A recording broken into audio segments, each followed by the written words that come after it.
phase.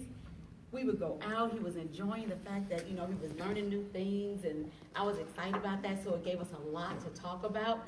And we would sit on the phone, and we'll have devotional time, and we'll have prayer time, and we'll do all of that stuff. And I was just like, oh my goodness, this is amazing. And I'll call him in the morning, well, good morning, how are you? All that good stuff. And like her is now, my husband is like, say, hey honey, how's your day going? Fine. Well, what are you doing? Working. Oh, well, what are you doing at work? Love, I am working. I have meetings. I'm training my people. I'm working. So then I'll say, okay. So I said, okay, I won't call him as much at work anymore. So then I started calling him on the way home. So funny story. I'm like, okay, he's on the way home from work now. So he has plenty of time to talk because it takes him an hour to get home, about an hour and 15 minutes. So I'm like, hey, love, how you doing? I'm well. So how was your day? Fine, love. Oh, well, do you not have anything to say? Not really.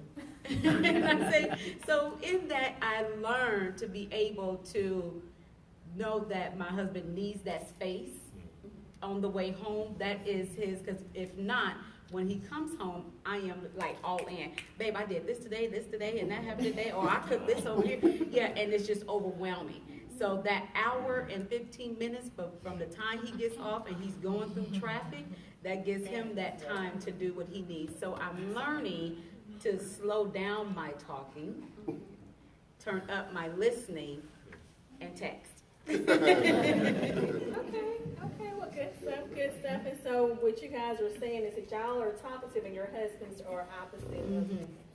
I mean, and that's something, that's a real point, because sometimes people get on the inside of their marriages and these things change, and that's something that can cause some issues or, some misunderstandings within the marriages. So it's always good to kind of hear that, is that we have these things in common, or we thought we had these things in common, but we don't have those things in common, but there are some other things that we have in common, and also some ways that our differences sharpen each other and help each other to grow as well. So that's good stuff.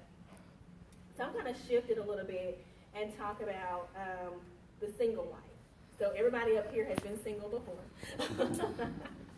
And so, or either are single now, or, and so want to hear your thoughts on being single, if you're still single, and then being single and engaged, being single and before you get married, and just some things that you wish that you would have known, or some things that would have been helpful to know, or, while you've been single, some things that you come to know, or some things that you realize that are some good things.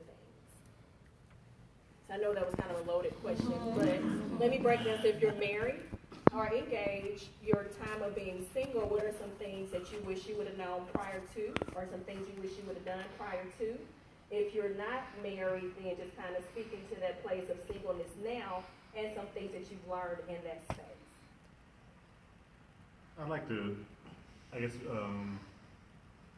being married but having been single, I think